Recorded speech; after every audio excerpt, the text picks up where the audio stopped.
menjelaskan materi mengenai pedosfer. Sebelum memulai, izinkan kami untuk memperkenalkan diri. Nama saya Kezia Nathania. Nama saya Bari Wasama. Nama saya Jaya orang.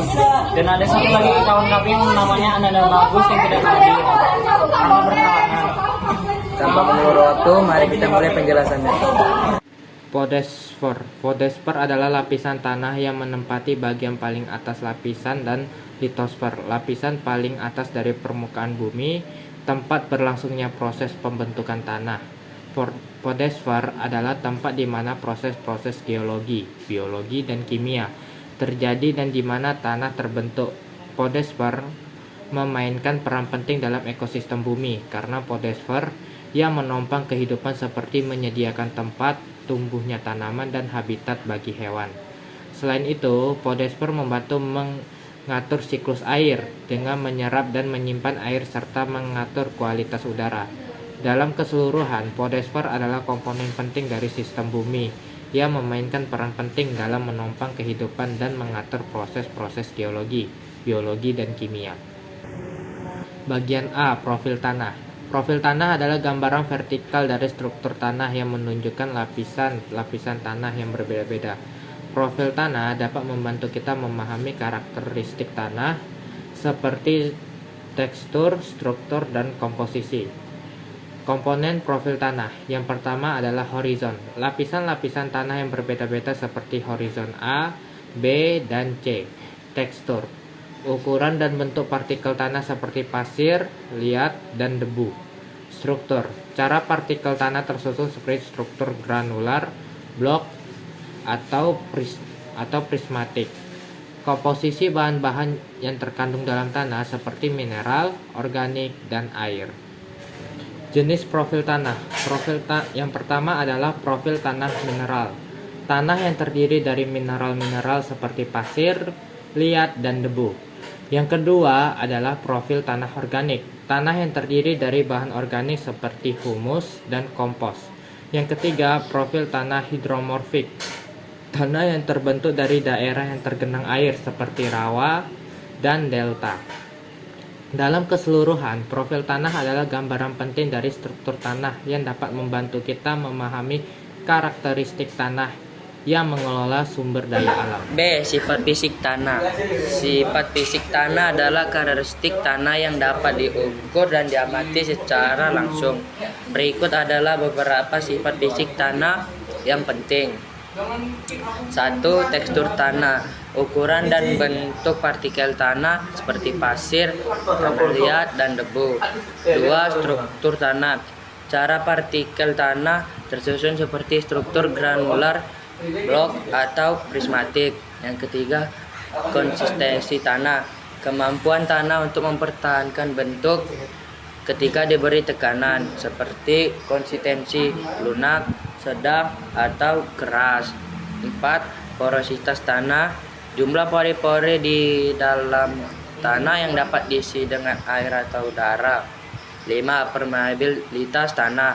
Kemampuan tanah untuk mengalirkan air atau udara melalui pori-pori. 6. Kapasitas menahan air. Jumlah air yang dapat ditahan oleh tanah. 7. Berat jenis tanah. Berat tanah persatuan volume. B. Kekerasan tanah. Kemampuan tanah untuk menahan tekanan atau gaya. Sifat fisik tanah ini dapat mempengaruhi berbagai aspek seperti 1. Pertanian. Mempengaruhi kesuburan tanah dan pertumbuhan tanaman. Yang kedua, konstruksi. Mempengaruhi kekuatan dan stabilitas tanah untuk konstruksi bangunan. Yang ketiga, lingkungan. Mempengaruhi proses lingkungan seperti aliran air dan kualitas air. Dalam keseluruhan, sifat fisik tanah adalah karakteristik penting yang dapat membantu kita memahami dan mengelola sumber daya tanah. Jenis-jenis tanah di Indonesia. Indonesia memiliki berbagai jenis tanah yang berbeda-beda tergantung pada faktor seperti iklim, geologi, vegetasi. Berikut beberapa jenis tanah yang umum ditemukan di Indonesia.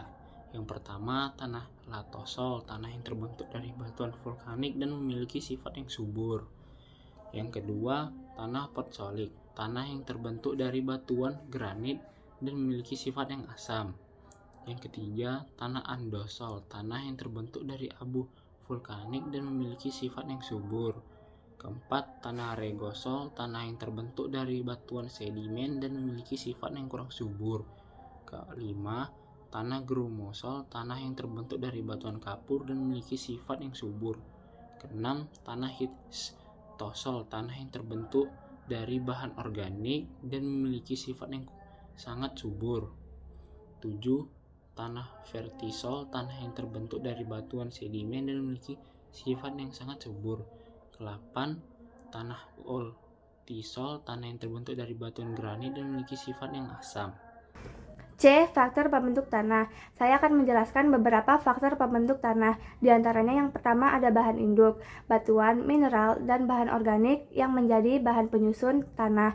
Yang kedua ada iklim. Suhu dan cuaca memengaruhi pelapukan batuan yang merupakan salah satu tahap penting dalam pembentukan tanah. Yang ketiga ada organisme. Tumbuhan, hewan, mikroorganisme, dan manusia memengaruhi pembentukan tanah. Yang keempat ada topografi.